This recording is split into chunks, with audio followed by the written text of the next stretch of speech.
Hey, friendo, Steve here. Yeah, Larson. And welcome back to Going In Raw, the only pro wrestling podcast you need to be listening to right here at youtube.com/Steven Larson.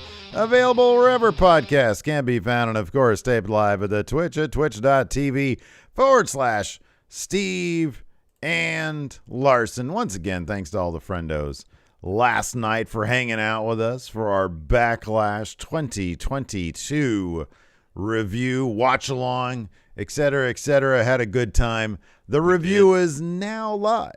It's available right now over at our YouTube channel. It's available wherever audio podcasts can be found. And if you're a true friendo, if you got that podcast app, you leave us a review, a comment, or a rating, all three of them maybe, and it really helps boost us up in the rankings there. You got that right. If you're watching this, you got that right. Do us a big favor, man. Hit that thumbs up. Oh, yeah. If you don't like anything we had to say, you can take the thumbs up away. But in the meantime, you give us a thumbs up. You don't have to worry about it again. Exactly. Make sure you hit that subscribe button as well. Yes. So we just finished Backlash yesterday. Correct. We don't have another pay-per-view watch-along until Double or Nothing on May 29th. Correct. And with pay-per-views comes prediction points. Yeah. Got a tight one this month so far. I like it this way, man. I like it. I do too. I like the three event affair, WWE, AEW, and then a wild card. Or I guess Impact. I don't want to take away the Enforcer's bread and butter with New Japan. But when we have these crazy pay-per-views, what put you ahead so far last month going into into Triple Mania? I think it was Impact. I did really well at the Impact. It was Impact. Yeah. Impact. Yeah. I had Ishii beating Jonah, so on and so forth. So, quick update on prediction scores. Memory serve. You and I are tied at 42. I was so close to going with the Bloodline. Yeah, I consider it too, especially after go home math on Smackdown. We'll get to that later. Everything and the said, Enforcer has 40. Still anybody's game heading into Double or Nothing. Of course, the prize right there. It's been sitting on my shelf back here for the last 3 months. I don't intend on it going anywhere.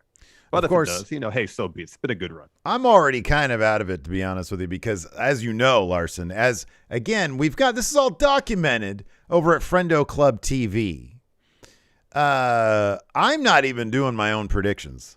Steve Quill, my clone that I brought in from an alternate universe, he did mine. I mean, I'm surprised that he even knows how to write. He's because doing all he better does than you've done the last couple of months. So right, Steve Quill, I know. So the strategy works out. He gets Big Red, dunk, hammer to the head. I take it from him. Nobody knows.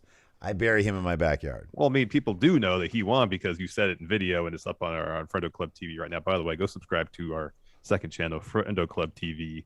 It's our variety channel, so it's all sorts of random stuff. Whatever we want to do, we just put up there. Short form stuff usually. Yeah, it's good stuff. It's all good, though. That's the thing. Today we've got new My GM with me and the Enforcer. The debut of Higglesby right now. It's killing it. It's at the 10th most popular video we've published out of the last 10. 10 out of 10. That's perfect. Right? It's 10 out of 10. It's perfect. So, Double or Nothing, May 29th. Next time we do a stream. Yes. Who knows what that means for next weekend. Coming up May 21st, I'm going to be in the LA area visiting the Enforcer, and we're going to go check out LA fights. So if you're in the SoCal area, head on over to Los Angeles and check out LA fights at the Ukrainian Cultural Center. It's at 2 p.m. It's a matinee. On May 21st. We're going to be hanging out. Come say hi to me and the Enforcer. Should be a lot of fun. And then, of course, the poll is now open for the Numbers Don't Lie. Terry Funk this week is going to be the subject of the Numbers Don't Lie. Of course, that's one of our exclusive bonus episodes you can check out every week here at Going In Raw via the Patreon, patreon.com/Steven Larson, or being a Twitch sub or being a YouTube channel member. Just click join, and then you can check that out live or on demand, and it's also in the audio realm if you're listening to us in the audio realm. So be sure to vote on the numbers for Terry Funk. Yes. All right, man. Let's dive into the news. We've got a bunch of news. We've got a bunch of reviews to talk about. Got some questions to answer. We do. Let's get right into this. So, something interesting happened over the weekend. I got people talking. The rumor mill going. So, following the main event at a WWE house show in Trenton, New Jersey this past Saturday, Roman Reigns dropped a promo, seemed to indicate that there might be some sort of change with his status within WWE in the near future. This is what the Tribal Chief had to say. These transcripts come to you from Fightful. Quote, I've been around for a minute. Me and The Shield, we started in 2012, been running the business for almost a decade. So it's been very fortunate. We were in Uniondale last night. Now we made our trail back here. Now we head to Providence for 5 hours. Man, I can't tell you that this can be a grueling schedule. Everybody back there, they bust their butts to do what we do, but we wouldn't be able to do it without you. You give us the energy to allow us to kick out every single night, to put our bodies through this struggle and do this thing. I think it goes without saying the WWE Universe is the best fan base in the world of entertainment. I would say the Friendoverse might be better. He continues, I've been here many times for the last 10 years now, and I'm starting to work in a new phase of my career, and I honestly don't know if I'll ever be back here again. Whoa. But hey, if that's the case, I want to say thank you for all these years, for all the support, and for y'all showing up to see us do what we do. We appreciate y'all, want y'all to get home safely. Thank you and have a good night. So, of course, talking about not being back in Trenton, New Jersey, new phase of career. They got people talking, speculating around social medias about what's next. Is his time at WWE coming to an end? Is he going to Hollywood? Oh, yeah. To pursue an acting career? So on Sunday, the following day, Fightful Select, go subscribe to Fightful Select, had a report about the possibility of Roman moving on from working full time at WWE. Their sources within the company stated that Roman was set to be heavily featured creatively for the foreseeable future. It wasn't expected to leave, quote, anytime soon. One source mentioned that Roman could be referencing a point in time where he'll just work fewer house shows. And then on the latest Wrestling Observer Radio, Dave Meltzer says, yeah, this new phase just pretty much involves Roman working fewer house shows, fewer dates. This bit was sort of the more concrete, more definitive sort of reason, the real reason, if you will. Yes. Which is why we're totally comfortable putting that in the title of the show. The real reason why Roman Reigns is sort of teasing retirement, because he did this on social media as well. On a video this morning. In his gym, the Tribal Chief. But yeah, here's what Dave had to say about a new contract. He says it's not it for him, but the situation is that he got a new deal, and the new deal is for far less dates. I don't know how many house shows he's going to be doing, but it will be much less than the number that he's doing now. It's one of the perks of being there for a while and being valuable there is you can kind of call certain shots, and he's got the power to maintain the championship and work fewer dates like Lesnar had and Hogan used to have. So he's going to be this new phase in his life. He's got young kids and everything like that. He's in his mid to late 30s. I mean, I'm sure we can nail down his age. Dave says he's he has some nebulous age from mid to late 30s. He says probably wants to preserve his body a little bit more. I want to say he's 36. He's 36. Okay, there you go. So there you go. We can confirm here. Wrestling Observer could not. Yeah. So 36 years old. He wants to take care of his body. He's got kids, and he's got the stroke. He's got he went through the leukemia scare. And yeah, I mean, he probably does want to explore other opportunities, but at the same time, Brock Lesnar did it for years as champion, the Lesnar schedule, where he would just sort of be around for the big events. I think Roman's wrestled like on TV just a handful of times. I want to say last night was like number 4 for him on TV. And so yeah, I mean, now that they're de-emphasizing house shows, because that ended up being a money loser, all the money is in media. Yep. Content. Like that's where they're going to need Roman. If they can get him 8 times a year, plus some TV, I guess. Well, yeah, I would imagine if he's rolling back on the number of dates he's working, it's probably just predominantly, if not exclusively, house shows. I still would expect him to be on TV nearly every week, still, as long as he's champion wrestling at nearly every pay-per-view. He'll work the major house shows. I'm sure he'll do the Madison Square Garden one. I mean, right the one after day after WrestleMania, Christmas, he wasn't primarily. even on TV, and he's got Yeah. the bloodline. I'm not saying he's going to be gone for months at a time. I just think that, yeah, I mean, he's talking about this. He got a new deal. Who knows how many dates it's for? But I don't know. I mean, let's sort of pivot to this. He got a new deal.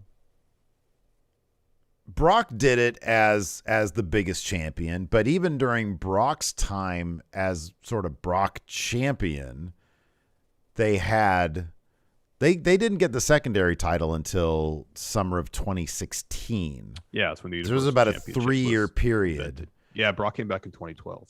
Yeah. So I mean, they've done it with just one title with the Brock schedule. But then when they did the brand split, which still exists, they had the secondary. They had the other title.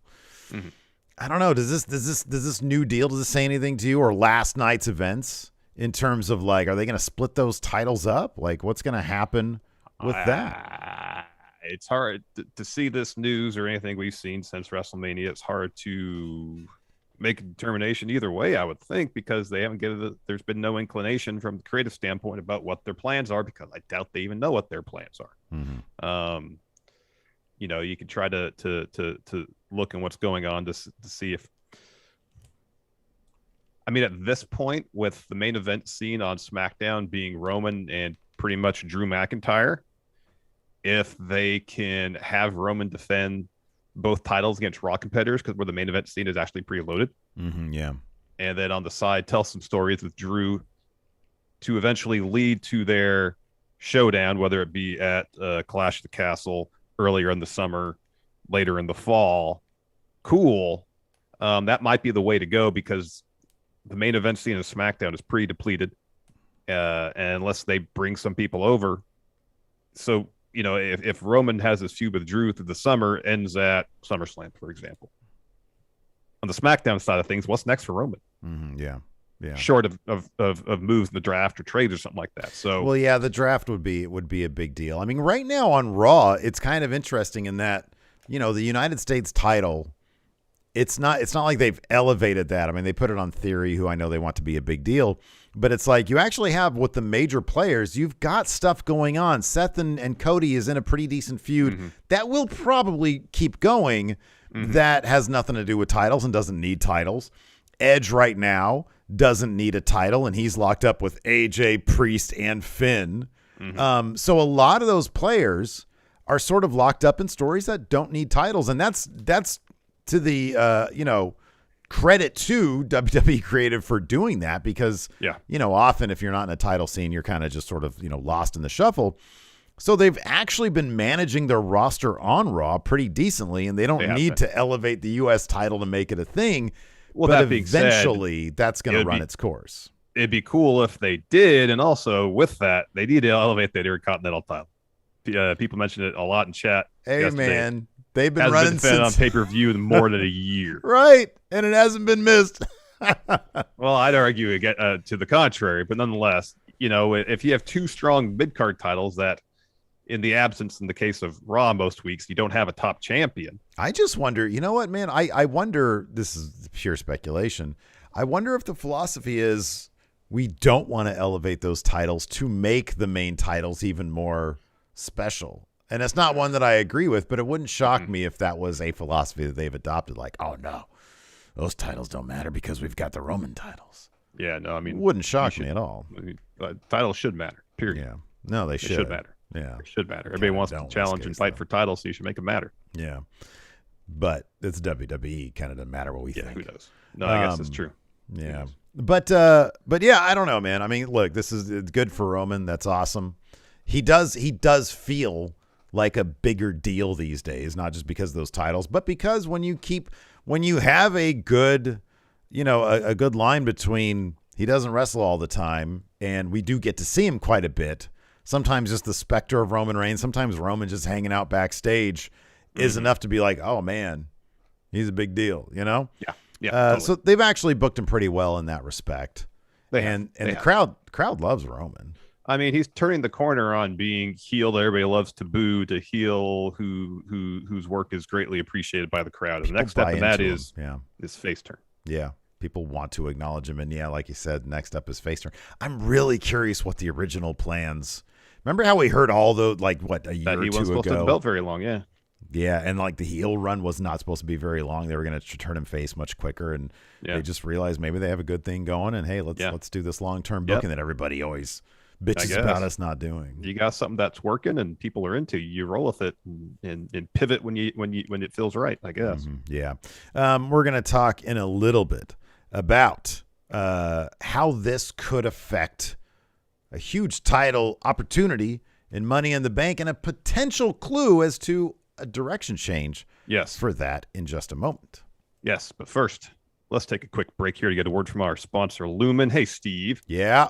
Let's talk skincare. Okay. So I'm sure a lot of the friendos out there are once like me. Your skincare routine pretty much consisted of washing your face with the same body wash or soap you used on the rest of your body. And you thought, hey, that's probably good enough. Yeah? Yeah, right. Yeah, well, I've got some bad news. That body wash or soap you've been using all these years, it's damaging your skin. Oh, no. But with Lumen, you can drop that bottle of 3-in-1 and start using products that actually take care of your skin. Lumen's products aim to help those with stubborn acne scars, under-eye dark circles, wrinkles, sun damage, dry skin, and oily skin. And getting started is easy. All you got to do is take the 2-minute quiz on their website, and they'll tell you which skincare routine is best suited for your needs. Yeah, I took the quiz and got the anti-fatigue essential set to help with these dark circles I keep getting under my eyes. And with Lumen, I know I'm getting high-quality products made with natural ingredients like licorice root extract, rose flower oil, charcoal powder, ginger, and green tea. So level up your skincare game with Lumen Skin today. Go to lumenskin.com/raw to get your free trial of Lumen's products. That's LUMIN skin.com/raw to get your free trial of Lumen's products. Lumenskin.com/raw. Before we get back to the show, let's get a word from our sponsor, Blenders Eyewear, fresh from the sandy beaches of San Diego, California. Comes my new favorite sunglasses brand. I'm talking about Blenders Eyewear. Check out these Ice Crush shades. Whoa! I got to wear on my morning walks when I'm out running errands. They fit great and they look even better, Steve. Look, I got my Stonebreakers on, man. Stonebreaker. I wonder if it's related to Braun Breaker at all, Larson. Anyways. Let's talk about Blenders founder Chase Fisher, man. He started the company to create adventurous, mid-priced eyewear, and Blenders' team of in-house designers continue that philosophy by coming up with new styles, like orange polarized wraparounds. Just think like Bret Hart sunglasses, but they're orange, and like tortoise shell frames with purple lenses. How crazy is that? Yeah, great. And unlike expensive big brand shades, Blenders are affordable while still offering the same cool factor as other leading styles. And Blenders has more than sunglasses. They also offer prescription glasses, readers, and blue lights, as well as a snow collection with goggles and accessories. So live life in forward motion with Blenders today. To score 15% off your Blenders purchase, visit blenderseyewear.com and enter promo code RAWVIP. That's blenderseyewear.com, code RAWVIP for 15% off. Blenders, rocked with pride worldwide. All right, you want to talk Money in the Bank now? I like this. Somebody said Steve looks like Roddy Piper in They Live. The great thing about Stonebreakers, man, is that you can see who's an alien and who isn't. That is not part of the description. It's not true, as far as I know. As far as you have to have these specially outfitted. Maybe. Let's talk Money in the Bank. So during last night's Backlash Premium Live event, get used to calling them those instead of pay-per-views, WWE ran a video package to hype this year's Money in the Bank. Even though right here I wrote pay-per-view instead of Premium Live event. Oh, no. And this video package was hosted by none other than the American Nightmare, Cody Rhodes. Oh, man, he's everywhere these days. He is. So during this video package, Cody mentioned that the winner of this year's men's and women's briefcases would, quote, win the chance to main event WrestleMania. Of course, that honor typically goes to the winners of the Royal Rumble. You win the Rumble, you get to pick whatever title you want to challenge for at WrestleMania. They typically say, hey, I'm going to main event WrestleMania against this champion. So have the WWE actually change the stipulation with the Money in the Bank briefcase where you win the briefcase, you call your shot at Mania, and then if you win the Rumble, it's the other champ or something else?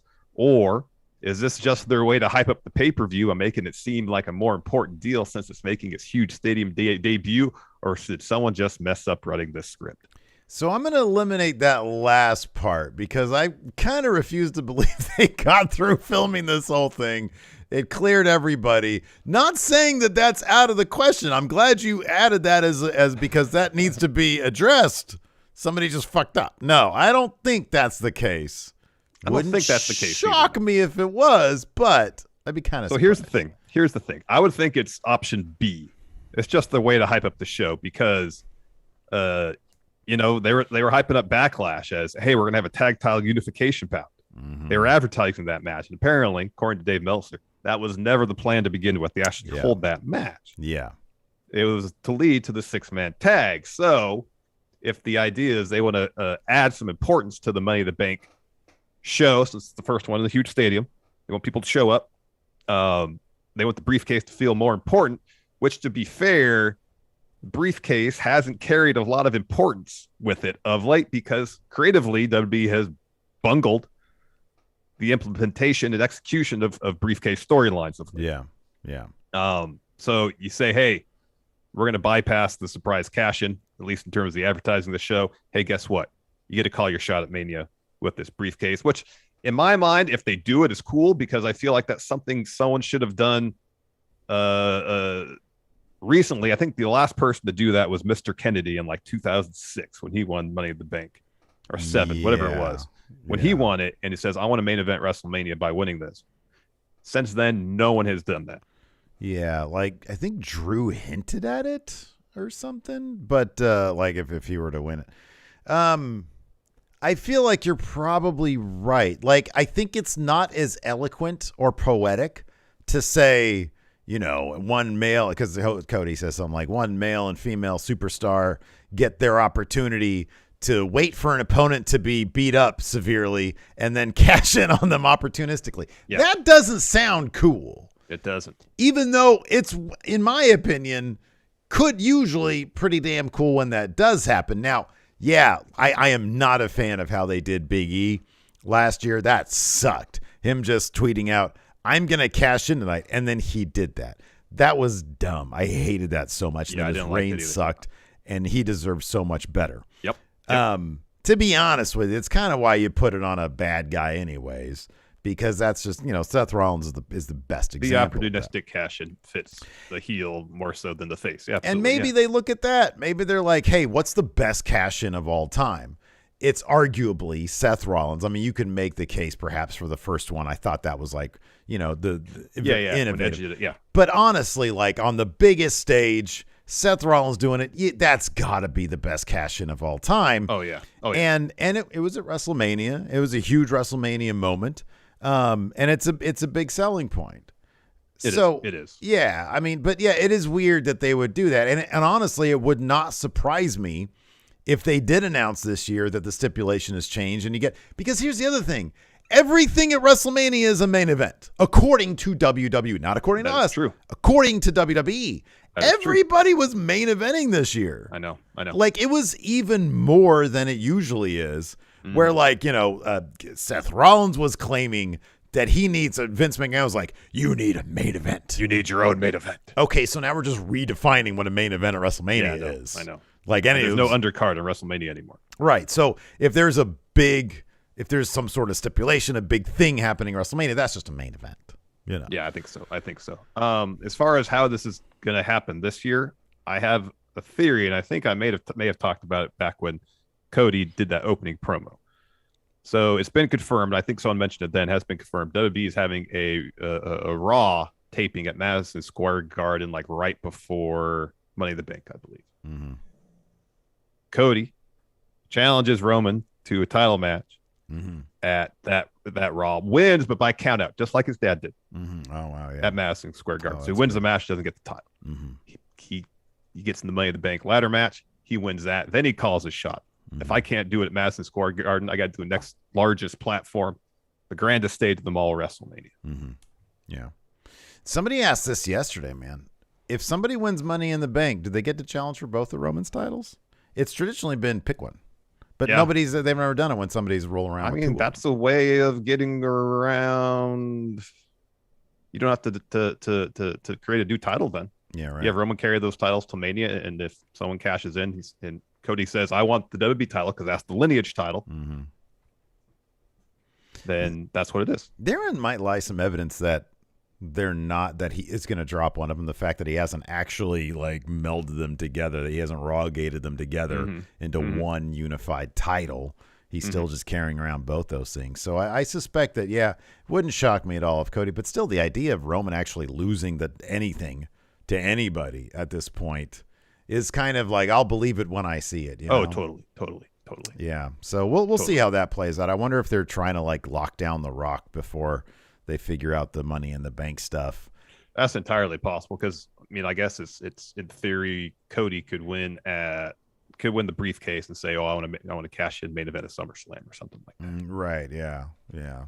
So we'll see how all that works out.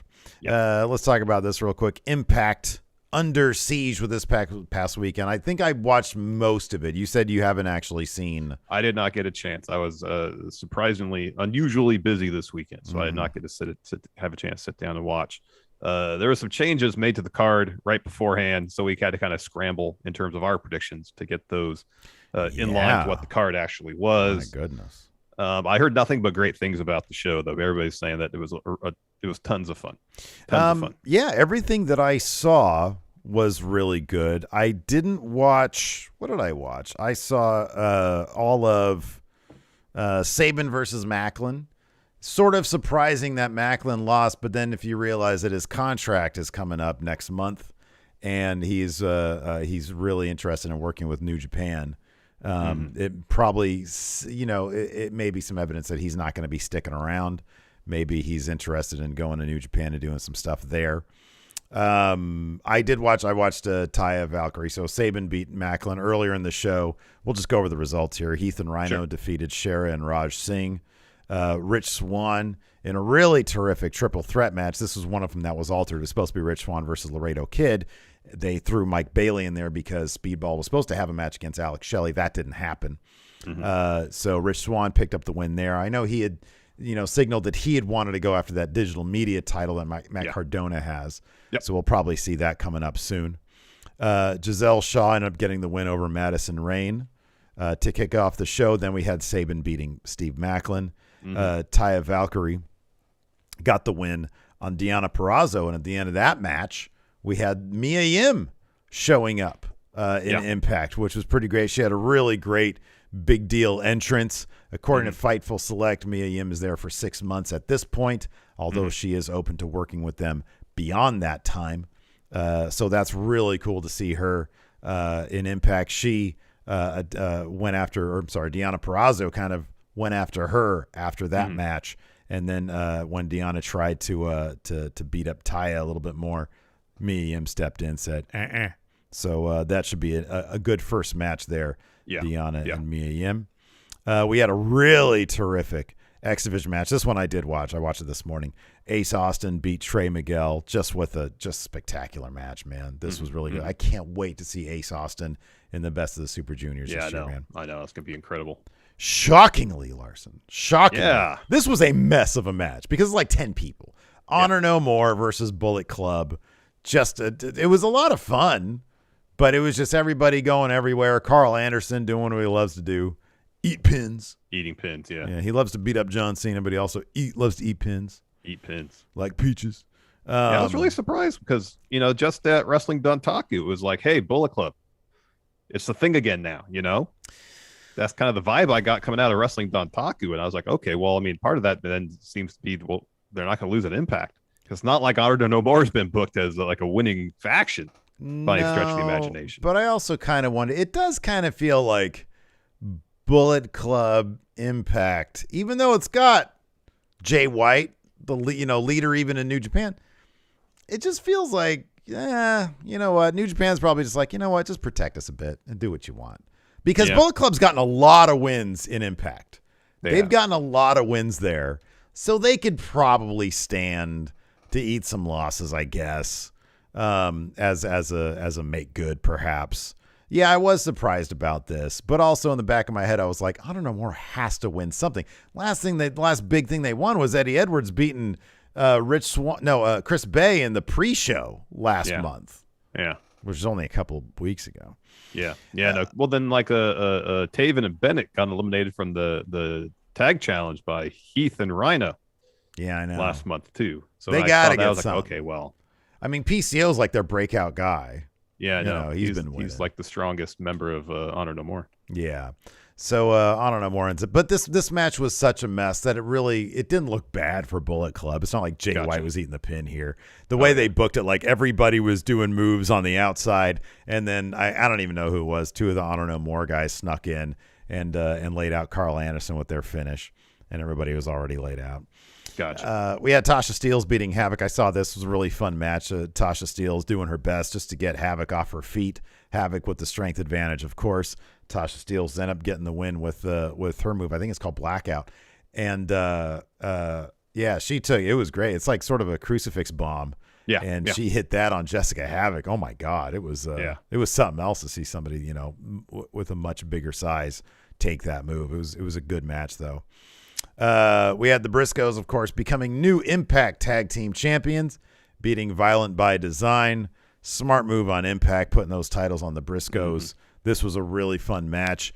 I don't know why in kayfabe, Violent by Design would not have had Joe Doring be part of the actual team. Yeah, he was just on the outside doing stuff, but like every match he's in as tag champion, they win. Like they win, yeah. Put the Diener guy in there, and he ain't gonna win nothing. Yeah, maybe not. And then we had the main event: Josh Alexander versus Tomohiro Ishii. From what I understand, I've seen all the clips from it. I haven't watched the full match. Yeah, everybody says it's awesome. Really, really good stuff. And it looks like Ishii is going to be sticking around a little bit longer. I think I saw this coming week. TV tapings? Yeah, I think he's got like some sort of tag match on the horizon. Gotcha. Like that. So I think the next pay-per-view is June Slammiversary. Oh, is that what it is? Okay. The 19th, maybe? Is that all what right. It is? Okay. It might be June 19th. All right. I'll double check on the date. So that'd be next. And that's like their, this is the WrestleMania, at least their SummerSlam. So that's a huge deal. Mm-hmm. That's a big deal. Yeah. Yeah. This is the one that they build like, they have like video packages going back a month with like, cause remember last month they were teasing or last year they were teasing like, much Forbidden Door stuff. They had like Samoa Joe in there. They had like people completely under contract with a million other places. Yeah. But no, it's great to see. It's great to see, they're drawing a bit of a bigger crowd. The crowds are really into it. They're very enthusiastic. So it's good. It's good for Impact, man. It's good. It is good for Impact to see them in front of crowds and enthusiastic crowds. That's right. And then Dabbing with Dan here in chat reminded us as well. Callahan came back. Sammy Callahan came back to confront Moose. Yes. So Callahan was the guy behind all those cool video packages. EVG, EGV, whatever it was. They were quality video packages. They were very well done. We're going to review AEW Rampage, and we're going to go back in time before Backlash to Smackdown, and then we're going to answer some of your questions. But first, we're going to pay some bills, Larson. That's right. Let's take a quick break here to get a word from our sponsor, First Person. Steve. Yes. I think a lot of us wouldn't mind turning back the clock. And for some, it might be for vanity. For others, to relive their glory days. But for me, I just want to wake up in the morning and feel rested and energized for the day like I did in my younger days rather than feel tired and anxious. Oh, wow. And grumpy like I do now. Oh, nah, man, you're not grumpy. But you know what, man? I'm happy you mentioned that because with First Person, you can take a more active role in your brain's overall health. First Person uses the brain-boosting medicinal benefits of mushrooms to activate the full potential of human cognition and brain health. Oh, I like the prospect of unlocking Larson's full potential. Tell me more so I can become Prime Larson, Steve. Absolutely. First Person supplements are made with functional mushrooms that look to stimulate the body's natural production of specific neurotransmitters that trigger activities like energy, mood, and teep. I'm talking about sleep, Larson. Their Moonlight supplement aims to help you get just the best sleep. Oh, I want best sleep. Give me best sleep, please. So start improving your brain health and cognition with First Person. Get 15% off your first order by going to getfirstperson.com and use code RAW.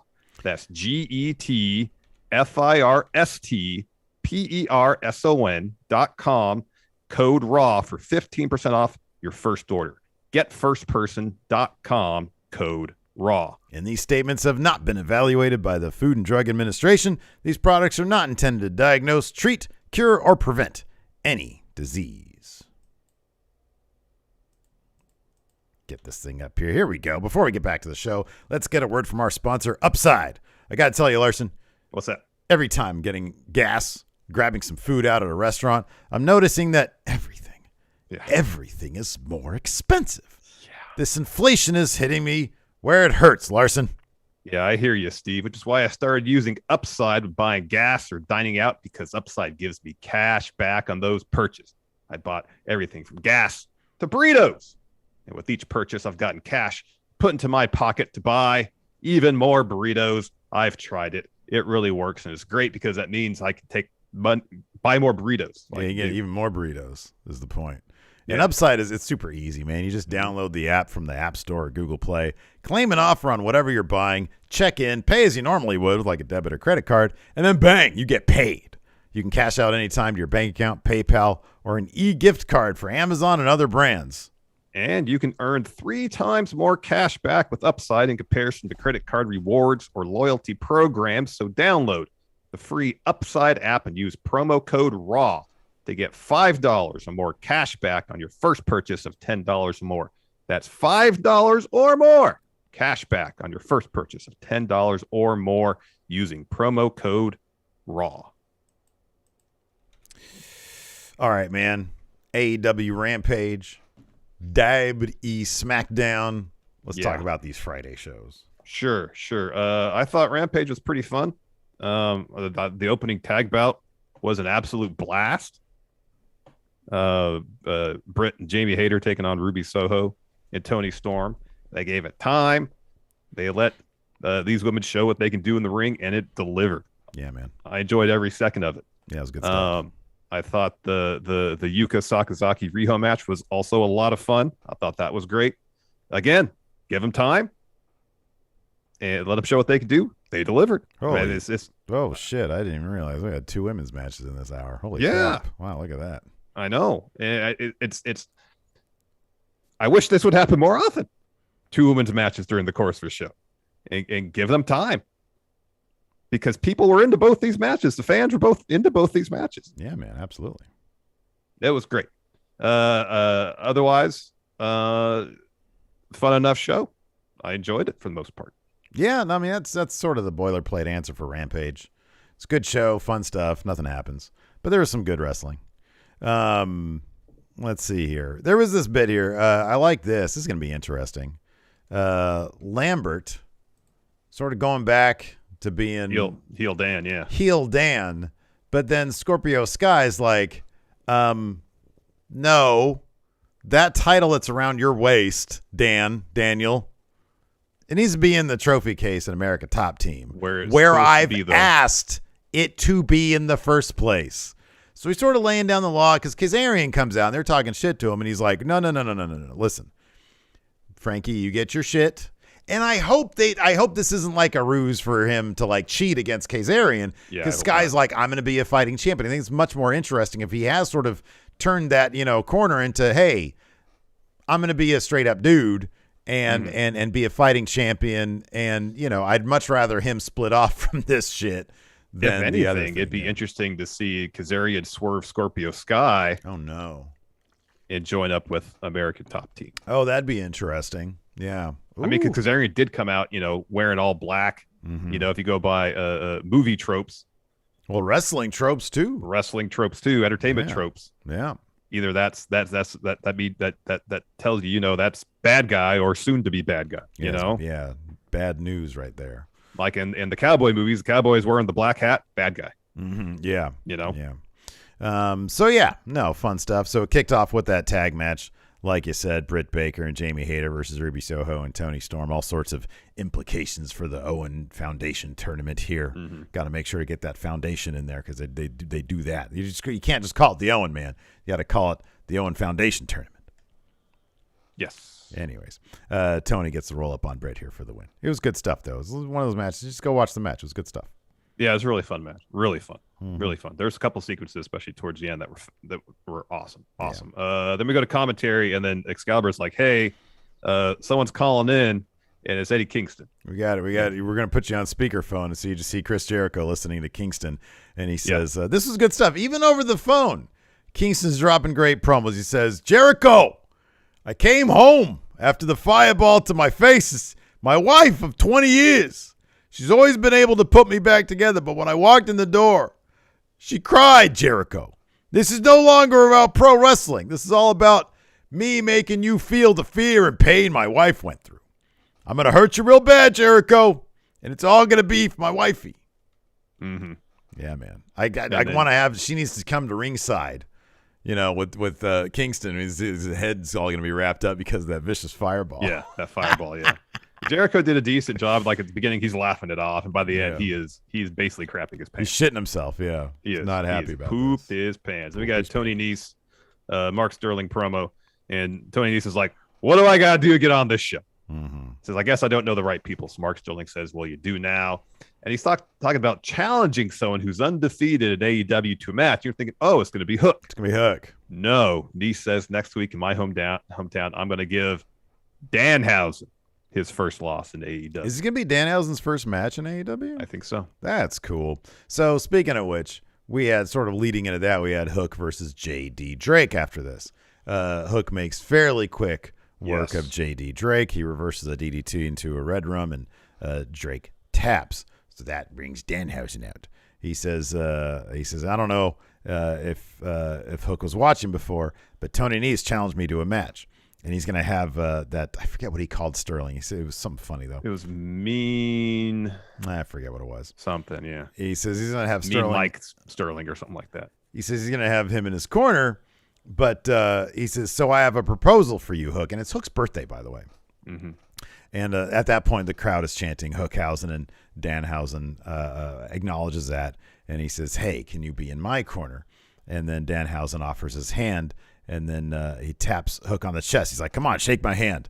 And then Hook just shoves Danhausen to the floor. And then Danhausen had a bag of chips with a bow on it. And he puts it there at his feet. And then he rolls out of the ring. And Hook did a good job here. He felt pretty bad about that. He picks up the chips. He's like, "Oh, man, I feel kind of bad." But he throws the chips down, and then he leaves. Yeah. Maybe it was a good segment. He's thinking, "I don't deserve these chips after what I did to him." So, of course, the crowd's gonna go nuts when Hook comes out to help save Danhausen. Exactly. Yeah. This is really good stuff. I like this. After that, we had an FTR interview. Cash says, "Yeah, Dax won their match last week. He's going to win this week against Adam Cole. He's going to win the whole tournament." Dax says, "It's well documented the kind of people Adam Cole looks up to in this business." He's talking about Shawn Michaels. He says, "Obviously, the Hart family means a lot to me." He says, "Adam Cole, tremendous professional wrestler. As a human being, I don't have an ounce of respect for him." What? And he says, "The fans, they cheer me now, but they used to hate me, and for good reason. I deserved it because I was a nasty bastard." Well, Adam Cole, I'm bringing the nasty bastard back for our match on Dynamite. He says, "I need to win this tournament for myself, for my best friend Cash Wheeler, for my family, and for the Hart family." Yeah, he's not going to win that match. After that, we had Yuka Sakazaki versus Riho. Now, this is for the Owen Foundation stuff, right? This was a qualifying match, yes. Yeah, this is such a fun match, man. This kind of tons stuff of fun. Makes you want to get back into stardom, or get into stardom in the first place. This is tons of fun. The finish saw a roll up here backwards. Yeah. Riho gets the win on Yuka.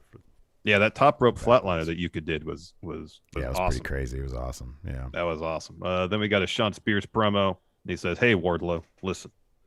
I've been your accountability buddy, your mentor. Even somehow through that, you've developed a sense of invulnerability. But even Superman has kryptonite." He says, "You know me, Wardlow. I do bad things for good reasons." He says, "I made you feel like a giant. Since then, you've put down every giant.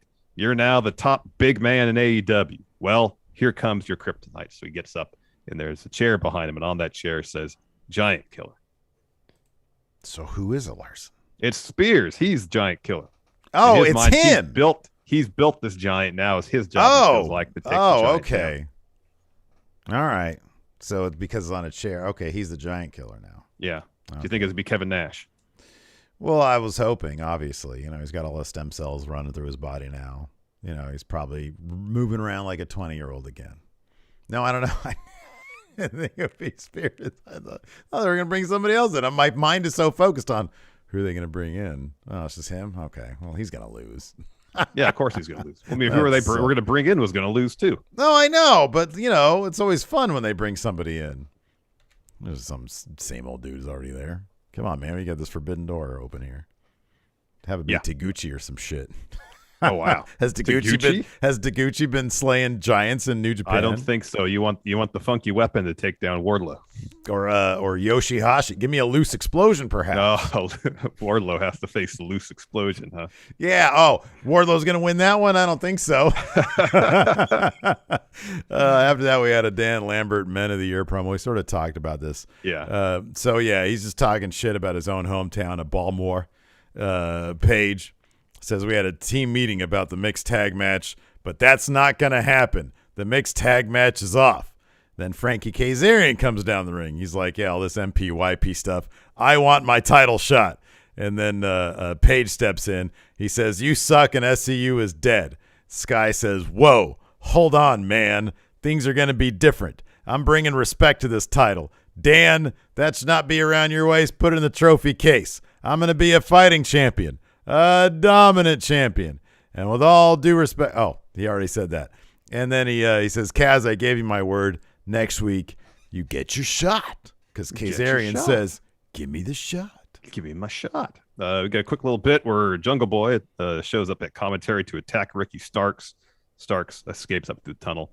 Jungle Boy picks up that TNT title. He ain't winning that thing on Dynamite. Man, no, you put that title down there, Jungle Boy. That is Taz's eBay freaking FTW title. That is not leaving Team Taz, man. Nope.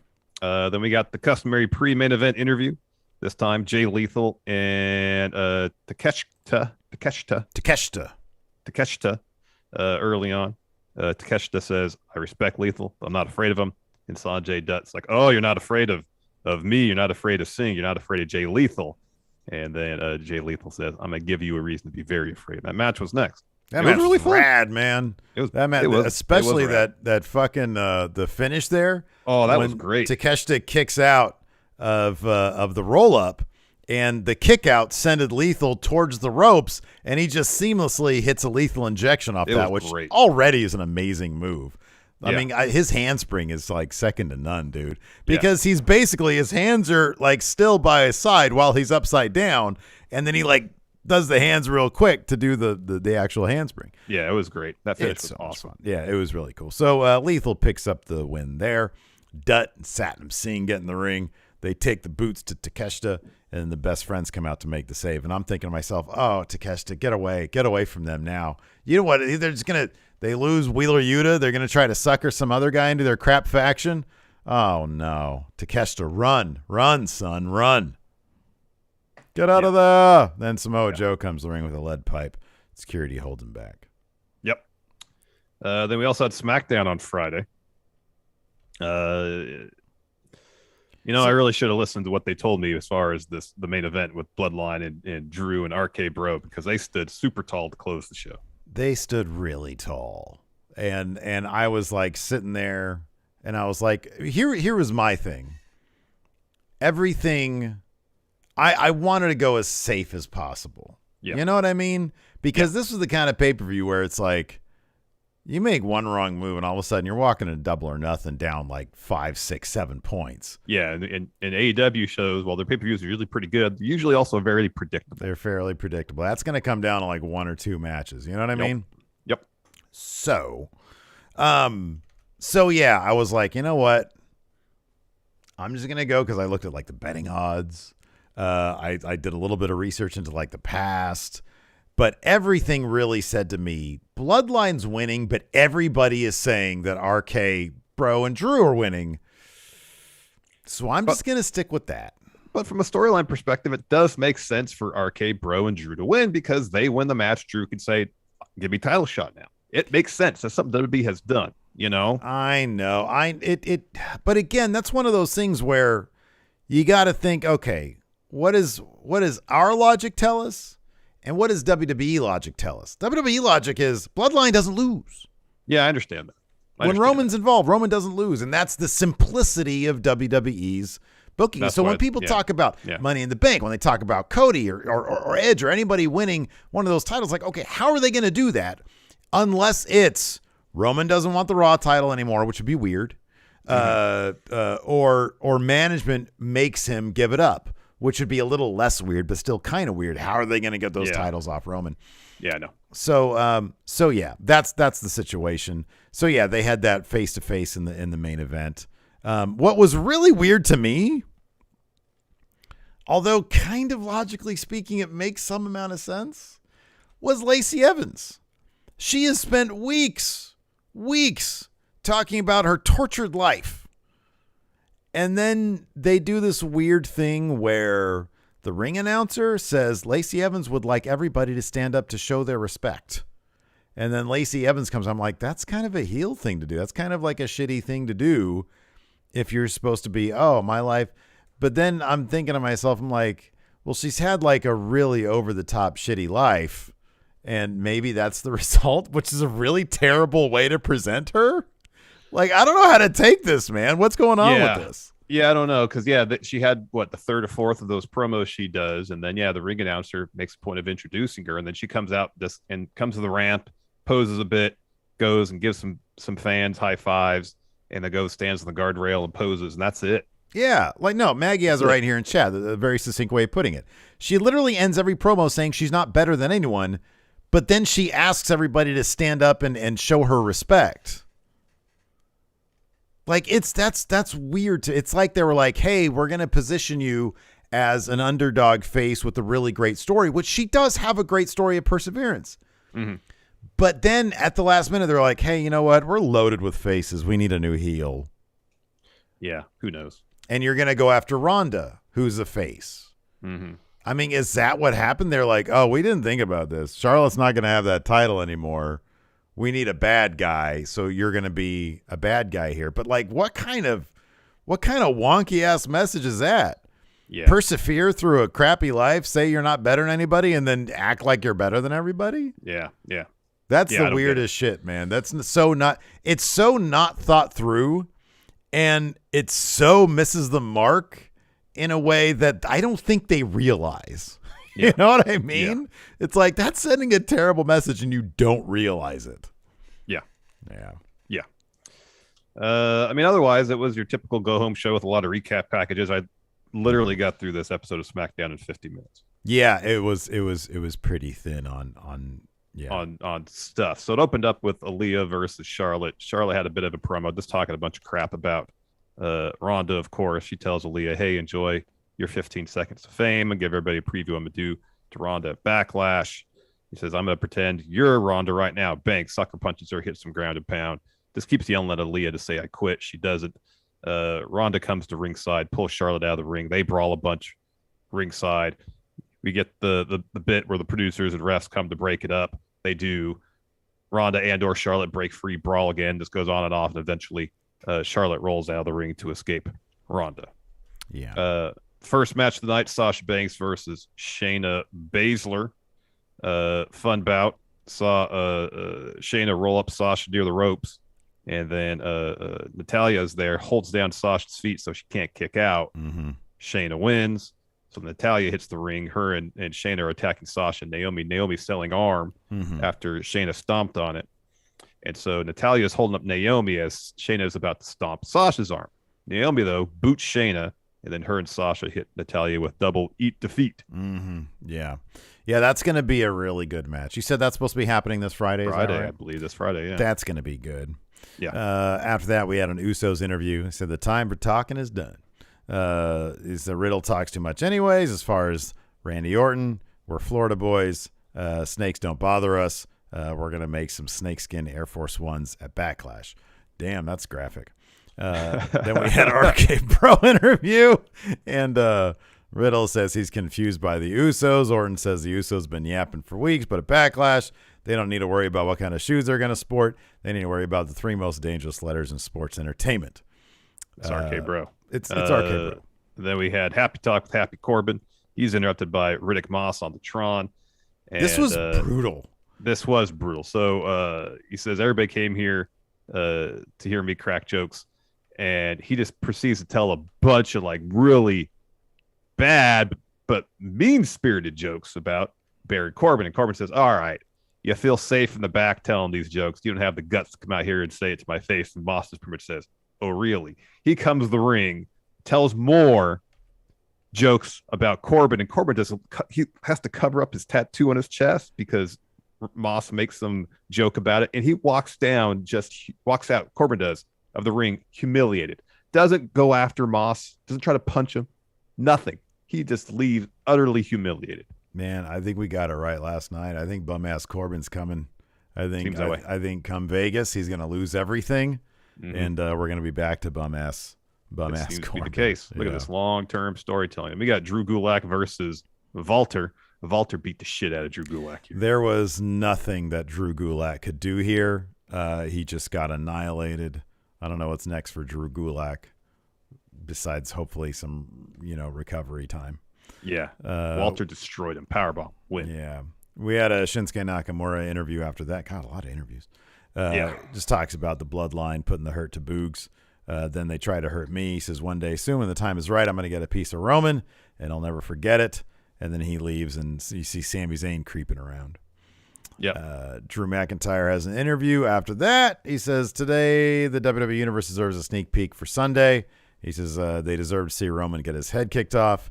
I'm not sure if Drew would appreciate if there was like a poll that went up. Who do you prefer, Drew or Roman? Because I think people really, really like Roman right now. They do. I mean, people like Drew, but I think they really, really like Roman. Then we got Sheamus and Rich Holland versus the New Day in a tables match. This match was pretty fun. Oh, this was fun. I like this. This was good. That bit where Kofi splashes Sheamus off the top and they go through the barricade, that was awesome. Oh, my God. I know. That was great. That was awesome. So down towards the finish, Kofi hits Trouble in Paradise on Sheamus. That puts him on the announce table. It tells Woods, hey, go up top.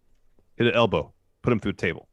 So Woods is going up, and then Butch comes out from under the ring, Pete Dunne, to make the save. There's a huge brawl that happens ringside. And then back in the ring, Sheamus and Ridge put Xavier Woods through a table with like a double choke slam, spine buster type deal. And afterwards, after they get the win, Butch starts attacking Xavier Woods. Man, I know we might not like it too much, but Butch is over. People love Butch. Pete Dunne's really damn good. He is damn good. After that, we had a Paul Heyman interview. Sammy steps up to Heyman. Paul's being a scumbag with Kayla again. He's like, Kayla, are you hitting on me? And then Sammy steps up to Heyman, and Kayla just leaves. He's like, don't leave me with him. So he's making the appeal to Paul. He's like, you know what? Nakamura was talking about the bloodline. He wants payback. The bloodline is having such a busy night, so I'm going to handle this for you. Just let Roman know that I'm doing this. And Heyman's like, Sammy, Roman appreciates you and respects you. And Sammy's like, okay, just make sure Roman knows that. And then Sammy talks with Pierce, says, on behalf of myself and the bloodline, I want a match against Nakamura next week. And Pierce is like, oh, glad you asked. You can have that right now. And Sammy's like, what? I don't want it right now. He's like, oh, yeah, that's happening right now. We have that weird Lacey Evans bit. And then we get Sami Zayn versus Shinsuke Nakamura. Again, these guys can't have a bad match with each other. But this one did end up with a count out. So Sammy hits a haluva kick against the barricade on Nakamura on the outside. And then he beats a 10 count barely to win by count out because Nakamura can't make it in. Yep. Then we had our main event segment, which was RK Bro and Drew. A bloodline face off. So RK Bro and Drew come out first. They do this bit that's kind of funny about acknowledging various stuff. Oh, this was funny. Yeah, I like this. This was actually pretty funny. The crowd was really into it. And so they're, acknowledging various things. One of which is they acknowledge and let bygones be bygones, let the past be the past. And so they move on to talking trash about bloodline. And that kind of culminates with Drew saying, hey, we all acknowledge that Roman is the biggest piece of crap walking the earth. I like, when Riddle said, I acknowledge that Randy Orton has the most muscular legs in the WWE, and Drew looked down at his legs and says, Drew, yours are very thick and big, But Randy's has vascularity. Acknowledge. So that brings the bloodline out. Roman's about to talk, and he just throws it aside. The mic. They get in the ring. Brawl breaks out. RK Bro gets the better of it. When they RKO the Usos, and then Drew hit Roman with a Claymore. So faces stand tall to end the show. Big tall, yeah. It's right there. Yeah. They were losing at Backlash. Yep. Well, everything in retrospect, man. Everything in retrospect. Exactly. Hindsight, et cetera. So I have Raw preview in the notes here. However, there's been nothing advertised for Raw here on WWE.com or their Twitter. No, they're still writing it. Give them time. They're still writing it. Unless there's something they announced last week that has slipped my mind, which is entirely possible. But there's no official preview up yet. All right, man. Let's take a couple minutes here to answer some questions from the Friendos. Acknowledge these questions from the Friendos. Boy, these Monday shows are pretty thick, huh? Yeah. they're vascular. Jason Lewis says, what do you think happens to Team Taz if Hook were to turn face? I think Team Taz would have to turn face too. Dude, they're already faces to me. Yeah. They can do no wrong for me. I love Hobbs. I love Starks. I love Taz. Yep. I love Hook. Yep. They're all great. Maggie here says, no question. Just want to wish you all a great day. Happy Monday. And Charlotte Flair is the GOAT. Okay, bye. Thank you, Hope Maggie. you're having a great Monday too, Maggie. Thank you. Patrick Sparks, speaking of Maggie and her love of the horsewomen, B-Man, Don Wagner, Patrick Sparks says, how would you book a Bayley returning? She's going to get a huge pop when she does, therefore being a face, but how do you book her as a heel? You got to give her the honeymoon period of being a face. And then have her be in Money in the Bank.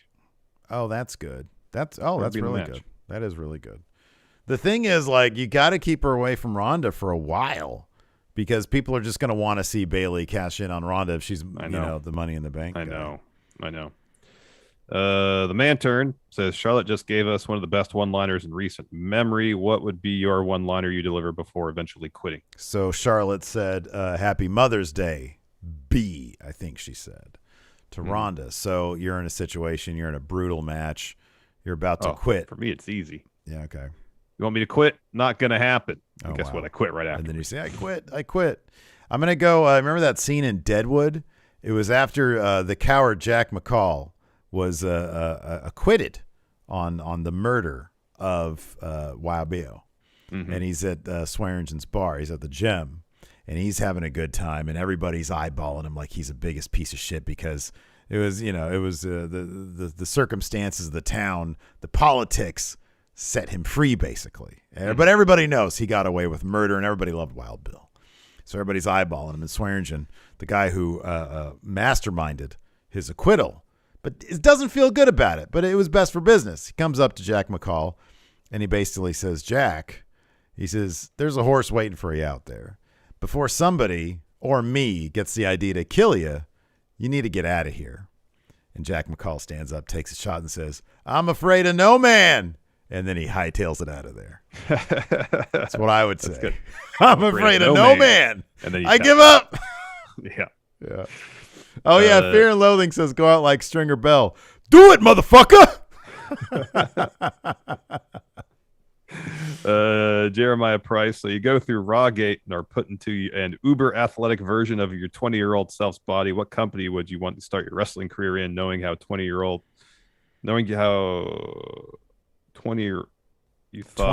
you thought what company would they choose? I don't know that last part, but what company would you want to start your wrestling career in? Oh man, Young Lion. Oh wow. Oh man. Yeah, give me the PC, man. Property of the Performance Center. Get to work with the greats, Shawn Michaels. Who else is there? Matt Bloom. Is Norman Smiley still trading there? Oh, I think so. Yeah. Norman Smiley's great. Yeah, and then I'd be like, hey, man, I'm 20 years old, super athletic. Send me to main roster tomorrow. Yeah, but what they don't know is you got brain of mid-40s. Oh, so I'd already be an A promo. Mm-hmm. I'd be teaching promo class. I'd be like, God damn it, pal. This guy's great. And I'm 6 feet. You know, Yeah, I don't know if they want me at the PC. I'm only 5'10" and a half. You know. I'm over the minimum height. Yeah. I think I'm at the minimum. I'm at like so. the floor of the minimum height. Yeah. Let's see here. Okay. White Brownie says, ideally, Liv is going to make the most sense to join both Finn and AJ to even the odds with Rhea joining Judgment Day. But let's say they want someone else to take that spot. Who would be your pick?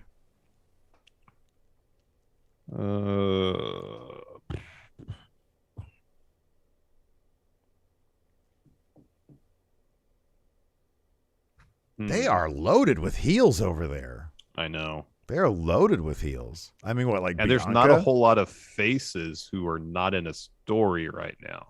You know what? Have Rhea misstep a little bit and, like, I don't know, backstage she, like, shoves Bianca or something. She's all like, I got so much power. I just joined Edge's, self-help group. I want that title next. And Bianca's like, And so, that ends up costing Judgment Day their first real loss. There you go. So Bianca. Nikhil's asking our picks for the Joker to face Britt in the Owen tournament.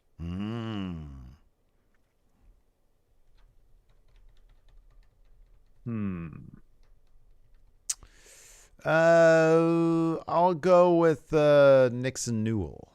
Oh, that's good. That's the only name I can think of right now. That's good.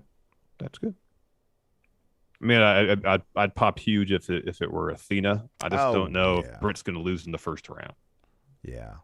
Oh, Maki Ito would be great. And if Athena shows up, I would want her to if not win the tournament, at least go a long way. Greg Morris, power rank 3 best feuds Roman has had during his reign. Number 1 still Jey Uso. I agree with that. In my mind. Number 2 is probably Edge. I think the Edge Roman stuff actually, especially once post WrestleMania, was really good. I like the Kevin Owens stuff. Yeah, Kevin Owens was good. The Kevin Owens stuff was good. Daniel Bryan stuff was good. Yeah, that was good. Actually, it might be Daniel Bryan, Edge, Roman. That once Daniel Bryan was inserted that feud, then it was actually pretty good. He got pretty good. Yeah, I like that. I liked all that. That was good stuff. Heart the Duchy. Which PG era startup do you think WWE dropped the ball on most?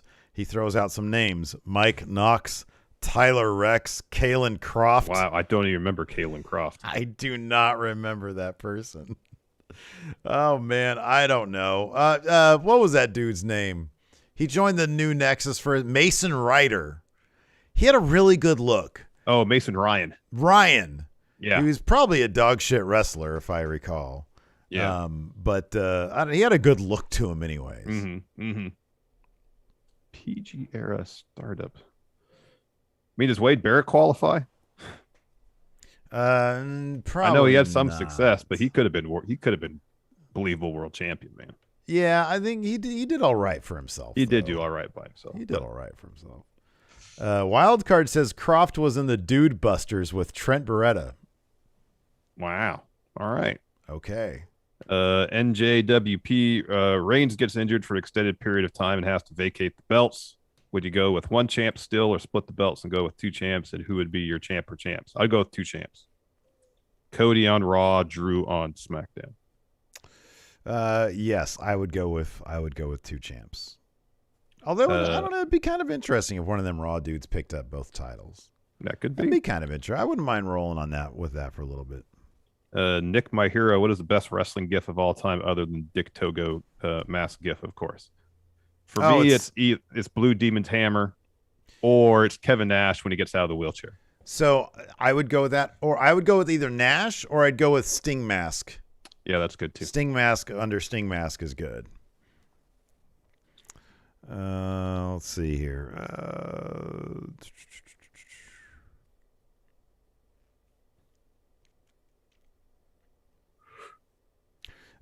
Joke asks, what are Steve and Larson and Going in Raw like in other universes? If there really is a multiverse like some scientists theorize. Maybe, I don't know, like what other non-wrestling thing could we use the same or similar podcast name for? We're the Movie Guys. Oh, there you go. What's up, everybody? We're the Movie Guys. Going in Raw, but like raw footage. Yeah. Unedited footage. Oh, I like that. That's good. Yeah, that's good. Anyways, that's going to do it for us. Thanks, everybody, for tuning in. We'll be back tomorrow for our Raw review, so be sure to catch us there. twitch.tv/Steven Larson at noon, Pacific, 3 Eastern. And of course, right after that, VOD on YouTube and in the audio realm. Thanks, everybody, for tuning in. We appreciate it. Remember, Larson, zip it for the end card. Till next time, we'll talk to you later. Goodbye. Hey, what's up, everybody? This is Stone Cold Steve Austin impersonator Phil McDonald, here to tell you to go support Going In Raw on Friendo Club at patreon.com/Steven Larson. They got bonus episodes, ad-free audio, a weekly newsletter rounding up the weekend wrestling news, and a bunch more. Patreon.com/Steven Larson. Go support or get hit with a stunner.